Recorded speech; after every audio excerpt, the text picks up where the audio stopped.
വളരെ പെട്ടെന്ന് കുതിച്ചുയർന്ന ഒരു താരം, അത് രാഷ്ട്രീയത്തിൽ. അങ്ങനെ പറയാവുന്ന ഒരാളെന്ന് പറയുന്നത് ഞാൻ കണ്ടേക്കുന്നത് ഇപ്പോൾ ഈ രാഹുൽ മാങ്കൂട്ടത്തിൽ എന്ന് പറയുന്ന ഇപ്പോഴത്തെ പാലക്കാട് MLA ആണ്. അയാൾ 32 വയസ്സിൽ MLA ആയി. അപ്പോൾ ഇത് അതിന് മുമ്പ് പെട്ടെന്ന് തന്നെ ഏതാണ്ട് ഒരു 10-16 വർഷം ഈ KSUവിലും ഒക്കെ പ്രവർത്തിച്ചു കഴിഞ്ഞ ഉടനെ തന്നെ ഈ യൂത്ത് കോൺഗ്രസിൻ്റെ പ്രസിഡൻ്റായിട്ട് മാറി, സംസ്ഥാന പ്രസിഡൻറ്റ്. ആ സ്ഥാനം ഇന്നലെ വരെ അലങ്കരിച്ചുകൊണ്ടിരുന്നു. റോഡിലിറങ്ങി അതിനു മുമ്പ് വലിയ അടിയും ബഹളമൊന്നും ഉണ്ടാക്കി ഒന്നും കണ്ടിട്ടില്ല. വലിയ സമരപ്രഖ്യാപനങ്ങളൊന്നും ഞാൻ കണ്ടിട്ടില്ല. പക്ഷേ ചാനൽ ചർച്ചകളിൽ ഇയാൾ വളരെ സജീവമായിരുന്നു. കോൺഗ്രസിന് വേണ്ടി വളരെ ഘോരഘോരം വാദിക്കുകയും ഒക്കെ ചെയ്തു. മാത്രമല്ല നല്ല വിവരമുണ്ട് കേട്ടോ. കാര്യം പോസ്റ്റ് ഗ്രാജുവേറ്റാണ്. അതുകൂടാതെ റിസർച്ചിന് വേണ്ടി രജിസ്റ്റർ ചെയ്തിട്ടും ഒക്കെ ചെയ്തിട്ടുണ്ട്. സെൻറ്റ് സ്റ്റീഫൻസ് കോളേജിൻ്റെ ഒരു പ്രോഡക്റ്റാണ്. അങ്ങനെയുള്ള ഒരാൾ അയാളുടെ ഉയർച്ചയെന്ന് പറയുന്നത് വളരെ പെട്ടെന്നായിരുന്നു. ഈ ചാനൽ ചർച്ചകളിലൊക്കെ സജീവമായി നിന്നു. അങ്ങനെ നിന്നപ്പോഴാണ് നമ്മുടെ ശ്രീ പിണറായി വിജയൻ്റെ പോലീസ് ഇയാളെ പോയി വീട് വളഞ്ഞ് പിടികൂടി അങ്ങനെ നേരെ ജയിലിലാവുന്നു. അതാണ് യഥാർത്ഥത്തിൽ ഈ വളർച്ചയുടെ ആക്കം കൂട്ടിയത് പെട്ടെന്ന്. അങ്ങനെ ഇരുന്നപ്പോൾ ഇവിടെ ഈ പാലക്കാട് ഒരു ഉപതെരഞ്ഞെടുപ്പ് ഉണ്ടാവേണ്ടതായിട്ട് വന്നു. അതിൻ്റെ കാരണം അവിടുത്തെ MLA ആയിരുന്ന ഷാഫി പറമ്പിലിനെ വടകര പാർലമെൻ്ററി കോൺസ്റ്റിറ്റ്യുവൻസിയിൽ മത്സരിക്കാനായിട്ട് കൊണ്ടുപോയി. അത് ചെന്നു. അവിടെ ഷാഫി പറമ്പിൽ അവിടെ വലിയൊരു വിജയം തന്നെ കാഴ്ചവെച്ചു. അപ്പോൾ ഷാഫി പറമ്പിലിന് വളരെ ഒരു ആഡഡ് അഡ്വാൻറ്റേജ് ആയിട്ട് അത് മാറി. ഈ പാർട്ടിയിൽ വളരെ ഒരു ബാർഗെയിനിങ് കപ്പാസിറ്റി ഉള്ള ഒരു നേതാവായിട്ട് ഷാഫി പറമ്പിൽ ഉയർന്നു. അതേപോലെ തന്നെയാണ് ശ്രീ VD സതീശനും. അപ്പോൾ ഇവർ 3 പേരും ചേർന്ന് ഒരു ത്രയം അങ്ങ് രൂപപ്പെട്ടു. അതായത് VD സതീശൻ, ഷാഫി പറമ്പിൽ, രാഹുൽ മാങ്കൂട്ടത്തിൽ. അങ്ങനെ ഇരുന്നു. രാഹുൽ മാങ്കൂട്ടത്തിനെ ഇപ്പോൾ ഷാഫി പറമ്പിൽ അവിടുന്ന് പോയി കഴിഞ്ഞപ്പോൾ അവിടെ നിയമസഭാ തിരഞ്ഞെടുപ്പ് വരുന്നു. ഷാഫി പറമ്പിലിൻ്റെ വാശി കൊണ്ടാണെന്ന് പറയപ്പെടുന്നു. പക്ഷേ അത് നല്ലൊരു കാൻഡിഡേറ്റ് വരുന്നതിനൊന്നും പറയാനൊക്കത്തില്ല. രാഹുൽ മാങ്കൂട്ടത്തിലെ അവിടെ സ്ഥാനാർത്ഥിയായി. ഇതെല്ലാം കഴിഞ്ഞു. അവിടെ മത്സരം വളരെ വാശിയേറിയ മത്സരം അവിടെ ജയിച്ചു. ഇതെല്ലാം കഴിഞ്ഞ് പിന്നെ അങ്ങോട്ട് വന്നു കഴിഞ്ഞപ്പോൾ ഓരോ കാര്യങ്ങൾ വെളിയിലേക്ക് വരാൻ തുടങ്ങി. ഏതാണ്ട് ഒരു ഗർഭഛിദ്രം, ഒരു മിസ്കാരേജിൻ്റെ കേസുമായിട്ട് ബന്ധപ്പെട്ട് ഈ രാഹുൽ മാങ്കൂട്ടത്തിന് അതുമായിട്ട് ബന്ധമുണ്ടായിരുന്നു എന്നുള്ള രീതിയിലുള്ള ആരോപണങ്ങൾ വരാൻ തുടങ്ങി. അത് കുറച്ച് ഇങ്ങനെ അണിയറയിൽ ഇങ്ങനെ ഈ കമ്മ്യൂണിസ്റ്റുകാരൊക്കെ ഇതെടുത്ത് വെച്ച് പെരുമാറി പറഞ്ഞു തുടങ്ങിയിട്ടുണ്ടായിരുന്നു. അത് കഴിഞ്ഞതിന് ശേഷം ആണ് പെട്ടെന്നൊരു സുപ്രഭാതത്തിൽ ഒരു പെൺകുട്ടി ഒരു ആരോപണമായിട്ട് വരുന്നത്. അത് വന്നത് റിനി ആൻഡ് ജോർജ് എന്ന് പറയുന്ന ഒരു യുവനടിയാണ്, സിനിമാ താരം വന്നു. അത് വളരെ ഡാമേജിങ് ആയിട്ട്, അതായത് ഒരു നിയമസഭാ സാമാജികന് ചേരാത്ത വിധത്തിലുള്ള പ്രവൃത്തികൾ ഈ രാഹുൽ മാങ്കൂട്ടത്തിൻ്റെ ഭാഗത്തുനിന്ന് ഉണ്ടായി എന്നും അവരെ ഒരുപാട് വിധത്തിൽ ആ പെൺകുട്ടിയെ ഇങ്ങനെ നിർബന്ധിച്ച ഓരോ കാര്യത്തിന്, അതായത് യഥാർത്ഥത്തിൽ അത് ലൈംഗികമായിട്ട് ഉള്ള കാര്യത്തിന് വേണ്ടിയുള്ള നിർബന്ധം രാഹുൽ മാങ്കൂട്ടത്തിൻ്റെ ഭാഗത്തുണ്ടായെന്ന് ആ പെൺകുട്ടി പരസ്യമായിട്ട് പറഞ്ഞു. അത് മാത്രമല്ല, അതിനെ ഒരു 5 സ്റ്റാർ ഹോട്ടൽ റൂം എടുക്കാം, അവിടോട്ട് ചെല്ലണമെന്ന് പറഞ്ഞു. ആ പെൺകുട്ടി പറയുന്നത് അത് ശരിക്ക് റിയാക്ട് ചെയ്തു, അയാളെ തെറി വിളിച്ചു. എന്നിട്ടും ഇയാളെ നിർത്താതെ വീണ്ടും അത് കണ്ടിന്യൂ ചെയ്തുകൊണ്ടിരിക്കുന്നു എന്നുള്ളതാണ്. ഈ പരാതിയൊക്കെ ഇത് പോയി പറഞ്ഞു. അതായത് VD സതീശനോട് പറഞ്ഞതായിട്ട് ഇത് പറയുന്നു. പിതൃതുല്യനാണ് അദ്ദേഹം. അത് VD സതീശനെന്നൊന്നും അത് പറയുന്നില്ല, ആരടുത്ത് പറഞ്ഞെന്നൊന്നും പറയുന്നില്ല. അത് VD സതീശൻ പിതൃതുല്യനാണെന്നത് പറയുന്നുണ്ട്. അല്ലാതെ VD സതീശൻ്റെ അടുത്ത് പോയി പരാതിപ്പെട്ടെന്നൊന്നും അത് പറഞ്ഞില്ല. ആരടുത്ത് പരാതിപ്പെട്ടെന്ന് പറഞ്ഞില്ല. പല നേതാക്കളുടെ അടുത്തും പരാതി പറഞ്ഞു. പക്ഷേ പല വിഗ്രഹങ്ങളും വീണുടഞ്ഞു എന്നാണ് ആ പെൺകുട്ടി പറഞ്ഞത്. അതെന്തോ അതിൻ്റെ കാര്യമൊന്നും മനസ്സിലായില്ല. ഏതൊക്കെ വിഗ്രഹങ്ങളാണെന്നും ഏതൊക്കെയാണ് വീണുടഞ്ഞതെന്നും ഒന്നും അത് പറഞ്ഞ് ഞാൻ കണ്ടില്ല. ഏതായാലും ഒരെണ്ണം ഇങ്ങനെ വന്നു. ഇത് ബുധനാഴ്ച വൈകുന്നേരം തുടങ്ങിയതാണ് ഈ പരിപാടി. പതുക്കെ വ്യാഴാഴ്ച രാവിലെ, ബുധനാഴ്ച വൈകുന്നേരവും വ്യാഴാഴ്ച രാവിലെയായിട്ട് പെൺകുട്ടി മാധ്യമങ്ങളിൽ ഇതിനെക്കുറിച്ച് പറഞ്ഞു. ഏഷ്യാനെറ്റിൽ പോലും ഇന്നലെ രാവിലെ ആണെന്നുണ്ടെങ്കിൽ അതിൻ്റെ കാര്യങ്ങളൊക്കെ ഇത് പറഞ്ഞു, ഇങ്ങനെയൊക്കെ തന്നെയാണ് അത്. എന്നാലും രാഹുൽ മാങ്കൂട്ടത്തിൻ്റെ പേര് ആ കുട്ടി പറഞ്ഞില്ല, ഒരാൾ എന്നേ പറഞ്ഞുള്ളൂ. പക്ഷേ അതൊരു 3.5 വർഷം മുമ്പ് നടന്ന ഒരു സംഭവമാണെന്നും ഇത് 3.5 വർഷത്തോളം ആയി എന്നും അതിന് ശേഷമാണ് ഇയാൾ MLA ആവുന്നതെന്നും പറഞ്ഞു.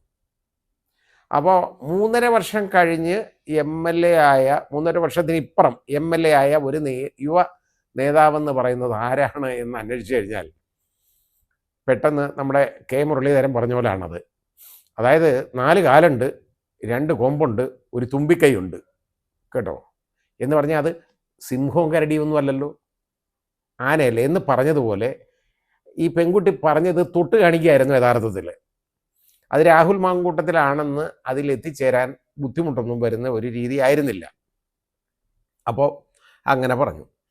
ഏതായാലും അത് പറഞ്ഞപ്പം ഇതേ ഉള്ളൂ എന്നാൽ ഇതിന് പരാതിയൊക്കെ പറഞ്ഞു, അത് ചെയ്തില്ല, അത് വേണം. അപ്പോൾ വേറെ ഒരു പെൺകുട്ടി, ഒരു എഴുത്തുകാരി, ഹണി ഭാസ്കർ എന്ന് പറയുന്ന ഒരു പെൺകുട്ടി, അത് പച്ചയ്ക്കയുടെ പേര് പറഞ്ഞിട്ട് അതിനെ എവിടാണ്ട് പോകാനൊക്കെ വിളിച്ചിട്ടുണ്ട്. ഇതുപോലെ ഇങ്ങനെയുള്ള ശല്യമാണ്, ഇത് ഇയാളെ കൊണ്ട് ഒരുപാട് പെൺകുട്ടികൾക്ക് ശല്യമുണ്ട് എന്നുള്ളത് അങ്ങോട്ട് പറയാൻ തുടങ്ങി. അങ്ങനെ വാലേ ഇങ്ങനെ പരാതികൾ വന്നു തുടങ്ങി. ഏതാണ്ട് 9 പരാതികൾ ഇതുവരെ ആയിട്ടുണ്ടെന്ന് പറയുന്നു. അത് ഏതൊക്കെയാണെന്ന് നമുക്ക് കാണാൻ പറ്റുന്നില്ല. അതിൽ വളരെ ഗുരുതരമായ ഒരു വെളിപ്പെടുത്തൽ എന്ന് പറയുന്നത് ഇന്നലെ ഉച്ചയ്ക്ക് മുമ്പ് വന്നതാണ്. അതായത് ഈ രാഹുൽ മാങ്കൂട്ടത്തിൽ ഒരു പെൺകുട്ടിയായിട്ട് സംസാരിക്കുന്നതിൻ്റെ ഒരു ഓഡിയോ ക്ലിപ്പ് എന്ന് പറഞ്ഞു കഴിഞ്ഞാൽ അത് അതിനെ മിസ്കാരേജിന് നിർബന്ധിക്കുക, ഗർഭഛിദ്രം നടത്താൻ നിർബന്ധിക്കുക. അപ്പോൾ ഇയാൾ നിർബന്ധിക്കണമെങ്കിൽ ഈ ഗർഭം വേറെ ആരുടെ ആണെന്നൊന്നും പറയേണ്ട കാര്യമില്ലല്ലോ, വേറെ ആരുടെയും ഗർഭത്തിന് അത് ഛിദ്രം നടത്താൻ ഇയാൾ നിർബന്ധിക്കേണ്ട കാര്യമില്ലല്ലോ. ഇല്ലെങ്കിൽ എനിക്കത് പ്രശ്നമാണ് എന്നൊക്കെ പറയുന്നുണ്ട്. അപ്പോൾ ഇതിനി ഇയാളുടേതാണോ, ഇയാളുടെ സംസാരമാണോ അല്ലയോ എന്ന് പോലും നമുക്ക് പറയാൻ പറ്റത്തില്ല. പക്ഷേ ആ ശബ്ദം കേട്ടിട്ട് ഈ രാഹുൽ മാങ്കൂട്ടത്തിൻ്റെ ശബ്ദമാണ്. പെൺകുട്ടിയുടെ ശബ്ദം ഏതാണെന്ന് എനിക്ക് തിരിച്ചറിഞ്ഞുകൂടാ, ആ പെൺകുട്ടി ഏതാണെന്നും പറയാൻ പറ്റുന്നില്ല. വേറെ ഒരു ട്രാൻസ്ജെൻഡർ ഒരു പെൺകുട്ടി, അതിൻ്റെ പേരൊക്കെ ഇവിടെ പറഞ്ഞ് ഞാനത് പറയുന്നില്ല, ശരിയല്ല പറയുന്നത്. അത് പറഞ്ഞത് ഇയാൾ വളരെ ലൈംഗിക വൈകൃതമുള്ള ഒരാളാണ് എന്നുള്ള രീതി വരെ പറയാനിടയായി. ഇങ്ങനെ പരാതികളുടെ ഒരു ഘോഷയാത്ര വന്നു കഴിഞ്ഞപ്പോൾ ഒരു നിവൃത്തിയില്ല. ഇയാൾ ഇന്നലെ ഉച്ചവരെ വാതിലടച്ച് വീട്ടിനകത്ത് അടൂരുള്ള വീട്ടിലിരുന്നു, മാധ്യമങ്ങളെ ഒന്നും കാണാതെ. അത് കഴിഞ്ഞതിന് ശേഷം അടൂരുള്ള വീട്ടിലാണ്. അതിന് ശേഷം ഇയാൾ അവിടുന്ന് ഇറങ്ങിയിട്ട് മാധ്യമങ്ങളോട് സംസാരിക്കാനിടയായി. മാധ്യമങ്ങളോട് പറഞ്ഞപ്പോൾ അയാൾ വലിയ ഒരു പരിഭ്രമമൊന്നും കാണിക്കാത്ത വിധത്തിലാണ്, വളരെ നല്ല അഭിനയ ചാതുര്യോടുകൂടി തന്നെയാണ് അയാൾ സംസാരിച്ചത്. അയാൾ ഇതൊന്നും കളവാണെന്ന് അയാൾ പറയുന്നില്ല. അതായത് ഇങ്ങനെ ഈ പെൺകുട്ടി പറഞ്ഞപ്പോൾ ഈ റിനി ആൻഡ് ജോർജ് പറഞ്ഞത് കള്ളമാണ് എന്ന് ഇയാൾ പറയുന്നില്ല. അവർ എൻ്റെ പേര് പറഞ്ഞില്ലല്ലോ, എൻ്റെ പേര് പറയാൻ സാധ്യതയില്ല, എൻ്റെ പേര് അവർ പറയുമെന്ന് ഞാൻ വിശ്വസിക്കുന്നില്ല, ഇവരെൻ്റെ അടുത്ത സുഹൃത്താണ് എന്നുള്ളതാണ്. പക്ഷേ സുഹൃത്ത് പറഞ്ഞ കാര്യങ്ങളൊക്കെ വെച്ച് നോക്കുമ്പോൾ ഞാൻ പറഞ്ഞ പോലെ നമ്മുടെ മുരളീധരൻ പറഞ്ഞ മാതിരി ഇയാളെ തൊട്ട് കാണിക്കുന്ന വിധത്തിലായിപ്പോയി എന്നുള്ളതേ ഉള്ളൂ. പിന്നെ ഇത് കഴിഞ്ഞതിന് ശേഷം ആണ് ഈ പറയുന്ന മറ്റേ അതായത് ഈ ഗർഭഛിദ്രത്തിനെ കുറിച്ചുള്ള ആ സംസാരം വെളിയിലോട്ട് വന്നത്. അതിനു മുമ്പ് വയനാട് ദുരന്തത്തിന് വേണ്ടിയുള്ള പണപ്പിരിവുമായിട്ട് ബന്ധപ്പെട്ട് കുറേ ആരോപണങ്ങൾ വന്നിരുന്നു. ഇങ്ങനെയൊക്കെയുള്ള ആരോപണങ്ങളൊക്കെ ഇയാൾ വരുത്തി വെച്ചു. ഇത് യഥാർത്ഥത്തിൽ ഇയാൾക്ക് തന്നെ കുഴി കുഴിച്ചതാണ്. അല്ലാതെ ഇതിനകത്ത് ഇപ്പോൾ മറ്റേ എ ഗ്രൂപ്പുകാർ അല്ലെ ഒ ഗ്രൂപ്പുകാർ അല്ലെ ഐ ഗ്രൂപ്പുകാർ അല്ലെ ജി ഗ്രൂപ്പുകാരെന്നൊന്നും പറയാൻ ഒക്കത്തില്ല. ഒരു ഗ്രൂപ്പും ഇല്ല ഇതിനകത്ത്. ഇയാൾ തന്നെയാണ് ഇയാളെ ഇത് വരുത്തി വെച്ചത് ഇയാൾ തന്നെയാണ്, വേറെ ആരുമല്ല. പക്ഷേ അതാ ഞാൻ പറഞ്ഞ ഇങ്ങനെ പെട്ടെന്ന് കുതിച്ചു കൊള്ളുന്ന ഒരു നേതാവ് കേട്ടോ. ഇതിലും കുറഞ്ഞ പ്രായത്തിൽ MLA ആയത് എനിക്ക് തോന്നുന്നത് രമേശ് ചെന്നിത്തലയാണ്. ഏതാണ്ട് 25 വയസ്സിൽ, അതൊരു റെക്കോർഡാണ് ആയിട്ടുണ്ട് ഇവിടെ. അപ്പോൾ ഇതുപോലെ പെട്ടെന്ന് അങ്ങോട്ട് ജ്വലിച്ചുയർന്ന ഒരു നേതാവ്, ആ ജ്വലിച്ചുയർന്നതുപോലെ അത് ഉച്ചുകുത്തി താഴോട്ട് വീഴുകയാണ്. ഇപ്പോൾ അതങ്ങ് പോവുകയാണ്. അയാൾക്കിനി അവിടെ പാലക്കാട് ഒരു MLA എന്നുള്ള ഒരു നിലയ്ക്ക് അവിടെ ഇറങ്ങി തെരുവിലൂടെ നടന്ന് പ്രവർത്തിക്കാൻ പറ്റും എന്ന് എളുപ്പം വിശ്വസിക്കാൻ ഒക്കത്തില്ല. പിന്നെ ചിലപ്പോൾ പറ്റുമായിരിക്കാം. പിന്നെ വേറെ കാര്യമുള്ളതെന്ന് പറഞ്ഞാൽ എന്തെന്നറിയോ, ഇത് ഇനി എം എൽ എ ഇയാൾ എം എൽ എ ആയതുകൊണ്ട് ഇയാൾ രാജിവെക്കണം. അയാൾ നേരെ അത് എന്നിട്ട് പറഞ്ഞു, എനിക്ക് ആരെടുത്തൊന്നും ഒരു നിർദ്ദേശവും കിട്ടിയിരുന്നില്ല, പക്ഷേ ഞാൻ അവസാനം ഇതെല്ലാം എൻ്റെ ഇത് കോൺഗ്രസിനെ പാർട്ടിയെയും അതുപോലെ യൂത്ത് കോൺഗ്രസ് പ്രസ്ഥാനത്തെയൊക്കെ എനിക്ക് വേണ്ടി ഇങ്ങനെ ഡിഫെൻഡ് ചെയ്യാനും ഇതിനു വേണ്ടി പറയാനും ഒക്കെ അവർക്ക് ആ ഒരു ബർഡൻ കൊടുക്കണ്ട എന്നുള്ളത് കൊണ്ട് ഞാൻ രാജിവെക്കുകയാണ് എന്നുള്ള രീതിയിൽ വളരെ വിശാല മനസ്കനായ ഗോപാലകൃഷ്ണൻ രാജിവെച്ചു. അതാണ് ഇപ്പോൾ സംഭവിച്ചേക്കുന്നത് കേട്ടോ. ഏതായാലും രാജിവെക്കുന്നെന്ന് പറഞ്ഞു. അതാ ഞാൻ പറഞ്ഞ ഉച്ചി കുത്തി താഴെ വീണെന്ന് ഞാൻ പറഞ്ഞ അതാണ്. ഇനി ഇതിന് ശേഷം പിന്നെ അയാളുടെ അടുത്ത് ആരും പറഞ്ഞിട്ടില്ല എന്ന് പറയുന്നു. പക്ഷേ വിവരങ്ങൾ പുറത്തു വരുന്നതനുസരിച്ച് കോൺഗ്രസ് ഹൈക്കമാൻഡിൽ നിന്നുള്ള നിർദ്ദേശമാണ് ഇയാളുടെ രാജി വേണം, ഈ സ്ഥാനത്തുനിന്ന് രാജിവെച്ചേക്കണം എന്ന് പറഞ്ഞത്. എം എൽ എ സ്ഥാനം രാജിവെക്കണമെന്ന് പറഞ്ഞിട്ടില്ല. കാരണം ഇതിന് കേസൊന്നും ഉണ്ടായിട്ടില്ല, ഒരു കേസിൻ്റെ രജിസ്റ്റർ ചെയ്തിട്ടില്ല, റിട്ടേൺ ആയിട്ടുള്ള ഒരു കംപ്ലൈൻറ്റും ഇല്ല താനും. പിന്നെ വേറെ ഒരുപാട് പേര് ഇരുന്നുകൊണ്ട് ഇതിൻ്റെ ഓരോ ഒഫൻസ് അങ്ങനെ ഉണ്ടാവും ഇങ്ങനെ ഉണ്ടാവും എന്നൊക്കെ പറയുന്നത്. ഇതിൻ്റെ കൂടെ നമ്മൾ കൂട്ടി വായിക്കേണ്ടത് കോൺഗ്രസിൻ്റെ തന്നെ 2 എം എൽ എമാർ, 2 സിറ്റിംഗ് എം എൽ എമാർക്കെതിരെ ഇതേപോലുള്ള ഗുരുതരമായ ഈ ലൈംഗിക ആരോപണങ്ങൾ വന്നതാണ്. അതിലൊരാൾ കുറച്ച് ദിവസം ജയിലിലും കിടന്നു. എന്നിട്ടും അവർ എം എൽ എ ആണ്, ഇപ്പോഴും അവർ രാജിവെച്ചിട്ടൊന്നുമില്ല. അതേപോലെ തന്നെ സി പി എമ്മിൻ്റെ ആണെന്നുണ്ടെങ്കിൽ 2 എം എൽ എമാർ ഇതുപോലെ തന്നെ അവർക്കെതിരെ അതിക്രമം, ഇതുപോലെ ലൈംഗിക അതിക്രമത്തെക്കുറിച്ചുള്ള പരാതികളൊക്കെ വന്നു കഴിഞ്ഞപ്പോൾ അവരും രാജിവെക്കാനൊന്നും തയ്യാറായിട്ടില്ല. അവരും രാജിവെക്കാൻ മാർക്സിസ്റ്റ് പാർട്ടി പറഞ്ഞിട്ടില്ല, അവരും പഠിച്ചുകൊണ്ടിരിക്കുകയാണ്. ആ രീതിയിലാണ് വന്നേക്കുന്നത്, അതാണ് വന്നേക്കുന്നത്. അപ്പോൾ അങ്ങനെ വന്നപ്പോൾ ഇയാൾ തന്നെ രാജിവെക്കണം എന്ന് പറയുന്നതിൽ എന്താ അർത്ഥം? അതുകൊണ്ടാണ് മാർക്സിസ്റ്റ് പാർട്ടിയുടെ തലപ്പത്തിരിക്കുന്ന ആളുകൾക്ക് പോലും ഇത് പറയാൻ പറ്റാതെ വന്നത്. അതായത് രാജിവെക്കണം എന്ന് അങ്ങോട്ട് തീർത്ത് പറയാൻ വയ്യ. അത് കോൺഗ്രസ് തീരുമാനിക്കട്ടെന്നാണ് നമ്മുടെ എം വി ഗോവിന്ദൻ്റെ ഒരു പ്രസ്താവന. അത് കോൺഗ്രസ് തീരുമാനിക്കട്ടെ, അവരെ പാർട്ടി തീരുമാനിക്കട്ടെന്നാണ്. അല്ലാതെ ഇത് രാജിവെക്കണം എന്നൊന്നും അവിടെ അഭിപ്രായമില്ല. അപ്പോൾ ഈ ആരോപണം വെച്ച് Rahul Mamkootathil M L A സ്ഥാനം രാജിവെക്കണമെന്ന് പറയാനുള്ള ഒരു ധാർമ്മികതയൊന്നും ഇവിടുത്തെ കമ്മ്യൂണിസ്റ്റ് മാർക്സിസ്റ്റ് പാർട്ടിക്ക് ഇല്ല. അത് വെളി വന്നു കഴിഞ്ഞു. ഇനി തെരുവിലിറങ്ങാന്നൊക്കെ പറഞ്ഞു കഴിഞ്ഞാൽ ഇവരുടെയൊക്കെ ആളുകളുടെ പേരിലൊക്കെ ആരോപണം ഉണ്ടായപ്പോൾ തെരുവിൽ അടിയും വഴക്കൊന്നും ഉണ്ടായതെന്ന് ഞാൻ കണ്ടിട്ടില്ല. അവരൊക്കെ എം എൽ എമാരായിട്ട് സസുഖം ഇരുന്നു ഒക്കെ. അത് ആളുകളെ പേരൊന്നും ഞാൻ പറയുന്നില്ല. പിന്നെ അതൊക്കെ പോയിക്കോട്ടെ. ഇപ്പോൾ ഇനി ഇതിനകത്ത് എന്താണ്, അതായത് ഒരു അഭിഭാഷകൻ പരാതി ഇയാളുടെ പേരിൽ കൊടുത്തു, ഇയാൾക്കെതിരെ സെൻട്രൽ പോലീസ് സ്റ്റേഷനിൽ എറണാകുളത്ത് കൊടുത്തു. പിന്നെ ഇയാളെ ഈ വെളിപ്പെടുത്തൽ അതായത് ഈ ലൈംഗിക ആരോപണത്തിന് മാത്രമല്ല മിസ്കാരേജിനെ സംബന്ധിച്ചിടത്തോളമുള്ള ആ കോൺവെർസേഷൻ വെച്ചുകൊണ്ട് ഇയാൾക്ക് അറസ്റ്റ് ചെയ്യണം, നടപടിയെടുക്കണം എന്നുള്ളതാണ് വന്നിരിക്കുന്നത്. എന്ത് ഒഫൻസ് ഇതിൽ വരും എന്നുള്ളത് മാത്രം നമുക്കൊന്ന് നോക്കാം. അതായത് ഈ മിസ്കാരേജ് എന്ന് പറയുന്ന ഒഫൻസ് നമ്മുടെ BNS-ൻ്റെ 88-ാം വകുപ്പാണ്.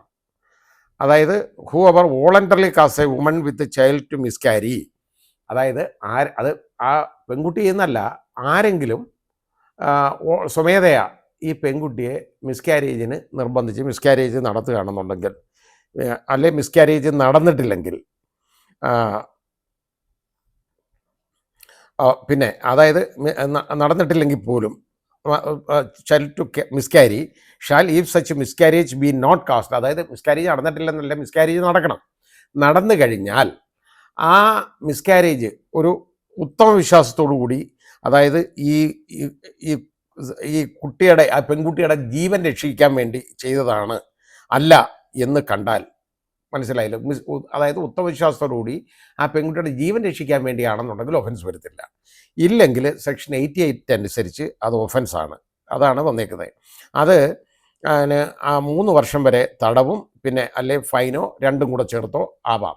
പിന്നെ അത് ആ ക്വിക്ക് വിത്ത് ദ ചൈൽഡ്, അതായത് പെട്ടെന്ന്, അതായത് ജനിക്കാൻ പോകുന്ന ഒരു കുഞ്ഞിനെ, അതായത് പെട്ടെന്ന് വലിയ താമസമില്ലാതെ ആ സമയത്താണ് ഇത് നടത്തുന്നതെന്നുണ്ടെങ്കിൽ ഇത് 7 വർഷം വരെ ഉള്ള തടവ് ശിക്ഷയും ഫൈനും എല്ലാം വരും. ഇതാണ് സെക്ഷൻ 88. അപ്പോൾ അവിടെ മിസ്കാരേജ് നടക്കണം, വേറെ ആരെങ്കിലും ഇതിനെ നിർബന്ധിക്കണം, ഇനി വേറെ ആരെങ്കിലും ഇത് ചെയ്തിരിക്കണം. അപ്പോൾ ഈ പെൺകുട്ടിക്കല്ല അവിടെ ശിക്ഷ വരുന്നത്, വേറെ ആളിനാണ് വരുന്നത്, ആ ചെയ്ത ആളിന്. ഇനി പെൺകുട്ടിയുടെ കൺസെൻ്റ് ഇല്ലാതെ, കേട്ടോ, പെൺകുട്ടിയുടെ കൺസെൻ്റ് ഇല്ലാതെ ഇനി 88 അനുസരിച്ച് അതിൻ്റെ എക്സ്പ്ലനേഷൻ പറയുന്നത് എന്തെന്നറിയോ, ഈ പെൺകുട്ടി ചെയ്താൽ ആ പെൺകുട്ടി ഇതിൻ്റെ പരിധി വരും. അതായത് ഒരാൾ നിർബന്ധിച്ച് ചെയ്യിക്കുന്നത് പോലെ തന്നെ പെൺകുട്ടി ചെയ്താൽ തന്നെ സ്വമേധയായിട്ട് ചെയ്താലും ഈ സെക്ഷൻ 88 അനുസരിച്ചുള്ള ഒഫൻസ് വരും. ഇനി സെക്ഷൻ 89 അനുസരിച്ച് ഈ പെൺകുട്ടിയുടെ, അത് ഇന്നലെ ഒരു രാഷ്ട്രീയ നേതാവ് ഇതിലിരുന്ന് ഇങ്ങനെ ഘോരഘോരം പറയുന്നത് കേട്ടു, അത് പഠിക്കാതെ പറഞ്ഞാണ് എന്നുള്ളത് എനിക്ക് മനസ്സിലായി, അതുകൊണ്ടാണ് ഞാനത് പറയുന്നത്. സെക്ഷൻ 89 അനുസരിച്ച് causing miscarriage without woman's consent, പെൺകുട്ടിയുടെ സമ്മതമില്ലാതെ മിസ്കാരേജ് നടത്തുക. അപ്പോൾ അവിടെ മിസ്കാരേജ് നടക്കണം, പെൺകുട്ടിയുടെ സമ്മതമില്ലാതെ നടക്കണം എന്ന് പറഞ്ഞാൽ പെൺകുട്ടി ചെയ്താൽ അതല്ലല്ലോ 88 വരുള്ളൂ. അപ്പോൾ വേറെ ആരെങ്കിലും ഈ പെൺകുട്ടിയുടെ സമ്മതമില്ലാതെ ചെയ്താൽ സെക്ഷൻ 89 അനുസരിച്ചുള്ള ഓഫൻസ് വരും. പിന്നെ ഇതുമൂലം ഈ പെൺകുട്ടി മരണപ്പെടുകയോ കൊല്ലപ്പെടുകയോ, ഈ മിസ്കാരേജ് മൂലം മരണപ്പെടുകയോ എന്നങ്ങനെ ചെയ്തു കഴിഞ്ഞാലൊക്കെ വേറെ ഒഫൻസ്, വലിയ വലിയ ഒഫൻസുകളാണ് അത് വരുന്നത്. ഈ സെക്ഷൻ 89 അനുസരിച്ചാണെങ്കിൽ ഇങ്ങനെ പെൺകുട്ടിയുടെ സമ്മതമില്ലാതെ ഒരാളിത് ചെയ്യിപ്പിച്ചാൽ, മിസ്കാരേജ് ചെയ്തു കഴിഞ്ഞാൽ അതിനകത്ത് വരാൻ പോകുന്ന ഒഫൻസ് എന്ന് പറയുന്നത് ഇംപ്രിസൺമെൻറ്റ് ഫോർ ലൈഫ്, ജീവപര്യന്തം തടവ് വരാം, അല്ലെങ്കിൽ 10 വർഷം വരെ തടവ് വരാം, അല്ലെ ഇതിൻ്റെ കൂടെ ഫൈനും. ഇതാണ് അതിൻ്റെ ശിക്ഷ. ഇവിടെ ഈ 89 അനുസരിച്ചുള്ള ഒഫൻസ് വരണമെന്നുണ്ടെങ്കിൽ ആദ്യം മിസ്കാരേജ് നടന്നിരിക്കണം, അത് ഈ പെൺകുട്ടിയുടെ ഇഷ്ടമല്ലാതെ ആരെങ്കിലും ചെയ്യിപ്പിച്ചിരിക്കണം. അപ്പോൾ അതിന് ഈ പെൺകുട്ടിയുടെ പരാതി എന്ന് പറയുന്നത് അത്യന്താപേക്ഷിതമാണ്, ഇല്ലാതെ കേസെടുക്കാൻ പറ്റത്തില്ല. പെൺകുട്ടി പരാതിപ്പെടണം, ഈ പെൺകുട്ടി ആരാണെന്ന് പോലും വന്നിട്ടില്ല, ആരാണെന്ന് അറിയില്ല. അപ്പം ഈ പെൺകുട്ടിയുടെ പരാതി വേണം, ഇതുപോലെ ആ പെൺകുട്ടി പറഞ്ഞിരിക്കണം, ഇങ്ങനെ ചെയ്തിരിക്കണം, എന്നാൽ മാത്രമേ എൻ്റെ സമ്മതമില്ലാതെ ഇത് ചെയ്യിപ്പിച്ചാണ് എന്ന്. അതിനൊന്നുമുള്ള തെളിവുകളോ അല്ലെങ്കിൽ അങ്ങനെയുള്ള ഒരു ആരോപണം പോലും ഇല്ല. ഇത് മിസ്കാരേജ് നടത്തിയെന്ന് ഉള്ള ഒരു ആരോപണമില്ല, ഇതിങ്ങനെ ചെയ്യിപ്പിച്ചു എന്നുള്ള ഒരു ആരോപണം ഇല്ല. അപ്പോൾ ഈ പെൺകുട്ടി ആരാണെന്ന് അറിയാതെ ഒരു കാരണവശാലും ഈ ഓഫൻസ് നിൽക്കത്തില്ല. ഇനി ഇപ്പോൾ ഈ രാഹുൽ മാങ്കൂട്ടത്തിൽ, അതായത് എന്ന് പറയുന്ന ആൾ ഒരു അബറ്റർ ആവുമോ എന്ന് ചോദിച്ചാൽ അബറ്റർ ആവും, കേട്ടോ. അതായത് ഈ ആക്ട് നടന്നില്ലെങ്കിലും അബറ്റ്മെൻറ്റ് വരാം. അബറ്റ്മെൻറ്റ് എന്ന് പറയുന്ന ഒഫൻസ് സെക്ഷൻ 55 സെക്ഷൻ 56 അനുസരിച്ചുള്ള ഒഫൻസാണ് വരേണ്ടത്. അതിലേതെങ്കിലും ഒരു ഒഫൻസ് വരാം. അതായത് അബറ്റ്മെൻറ്റ്, അതായത് ഒരാൾ ഇൻസ്റ്റിഗേറ്റ് ചെയ്യുക ഇങ്ങനെ ചെയ്യാൻ, അതുമൂലം അയാൾ ചെയ്തു. ഇപ്പം ഈ പെൺകുട്ടിയെ ഇൻസ്റ്റിഗേറ്റ് ചെയ്തു, നിവർത്തിയില്ല, നീ കൊച്ചിൻ്റെ അച്ഛനില്ലാതെ തൻ്റെ ഇല്ലാതെ നടത്തണം എന്നൊക്കെ അതിന് നിർബന്ധിച്ച് ചെയ്താൽ അബറ്റ്മെൻ്റ് എന്ന് പറയുന്ന ഒരു ഒഫൻസ് ഉണ്ട്. അത് ഞാൻ നേരത്തെ പറഞ്ഞ പോലെ സെക്ഷൻ 88 ഇതിൽ വരുവുള്ളെങ്കിൽ, അതായത് ഈ മിസ്കാരേജ് നടന്നു, ആ പെൺകുട്ടി തന്നെ അത് ചെയ്തത്, പക്ഷേ അതിനെ അബറ്റ് ചെയ്തേക്കുന്ന ആൾ ഇയാളാണ് എന്ന് കണ്ടാൽ സെക്ഷൻ 56 അനുസരിച്ചുള്ള ഒഫൻസ് വരും. കാരണം ലൈഫ് ഇംപ്രിസൺമെൻ്റ് ഒന്നും വരുന്ന ഒഫൻസ് ഇവിടെ വന്നിട്ടില്ല. കാരണം ആരെങ്കിലും ഇതേപോലെ അല്ലെങ്കിൽ കൺസെൻറ്റ് ഇല്ലാതെ തെളിയിച്ചു എന്നുള്ളത് വന്നു കഴിഞ്ഞാൽ സെക്ഷൻ 55 അനുസരിച്ചുള്ള അബറ്റ്മെൻറ്റിൻ്റെ ഒഫൻസ് വരും. അത് വലിയ ഒഫൻസാണ് വരും. അല്ലെങ്കിൽ സെക്ഷൻ 56 അനുസരിച്ചുള്ള ഒഫൻസേ വരുള്ളൂ. കാരണം ഈ പെൺകുട്ടിക്ക് കിട്ടാവുന്ന ശിക്ഷ ഉണ്ടല്ലോ, അതിൻ്റെ 4-1 ശിക്ഷ വരെ ഇയാൾക്കും കിട്ടാം. ഇതിനൊക്കെ വേണ്ടതെന്ന് പറഞ്ഞു കഴിഞ്ഞാൽ ഇത് ആരെങ്കിലും കയറി അങ്ങ് പറഞ്ഞുകൊണ്ടായില്ല, ഇങ്ങനെ പറഞ്ഞുകൊണ്ടൊന്നും ഇത് ഒഫൻസ് ഒന്നും വരികയില്ല. അതുകൊണ്ട് ഇപ്പോൾ പോലീസ് ചെയ്തേക്കുന്ന കാര്യമെന്ന് പറയുന്നത് വളരെ ശരിയാണ്. അവർ പെട്ടെന്ന് കേസെടുത്തില്ല. കാരണം കേസെടുക്കാനുള്ള മാർഗങ്ങളൊന്നും ഇപ്പം വെളി വന്നിട്ടില്ല.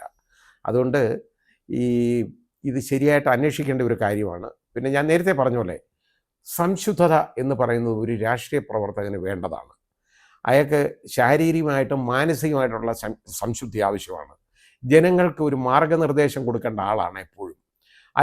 അയാളെ കണ്ടാണ് ജനങ്ങൾ നടക്കേണ്ടത്. അങ്ങനെയുള്ള ഒരാൾ ഇതേപോലുള്ള വൃത്തികേടുകളും ഇതേപോലുള്ള ഈ അശ്ലീല പ്രവൃത്തികളും ഇതിലൊക്കെ ഏർപ്പെടുക എന്നൊക്കെ പറയുന്നത് വളരെ ബുദ്ധിമുട്ടാണ്. ആവശ്യമില്ലാതെ ഷാഫി പറമ്പിലും ശ്രീ വി.ഡി. സതീശനും വെള്ളത്തിലായി എന്ന് വേണം പറയാൻ. കാരണം എന്താണെന്ന് ഞാൻ പറഞ്ഞത്, 3.5 വർഷം മുമ്പാണെങ്കിൽ ഇത് പരാതി വി.ഡി. സതീശൻ്റെ അടുത്ത് ചെന്നിട്ടുണ്ടെങ്കിൽ, അല്ലെങ്കിൽ ഷാഫി പറമ്പിലിന് അതറിയാമായിരുന്നെങ്കിൽ, ഇങ്ങനെ വൃത്തികെട്ട ഒരുത്തനെയാണോ അവിടെ സ്ഥാനാർത്ഥിയായിട്ട് നിർത്തണം എന്നവർ തീരുമാനിക്കുക എന്ന് പറഞ്ഞാൽ അത് അവരുടെ ധാർമ്മികതയ്ക്ക് ചേരുന്നതാണോ എന്ന് അവർ ചിന്തിക്കേണ്ടതാണ്. പക്ഷേ എന്ന് സതീശനോട് പരാതി പറഞ്ഞെന്നോ എന്നൊന്നും വ്യക്തമല്ല. അതുകൊണ്ട് അതിനെക്കുറിച്ചൊന്നും പറയാൻ ഒക്കുന്നില്ല. ഏതായാലും ഇനി ഈ വിഴുപ്പലക്കലുകൾ തുടർന്നുകൊണ്ടേയിരിക്കും എന്ന് നമുക്ക് കാണാം.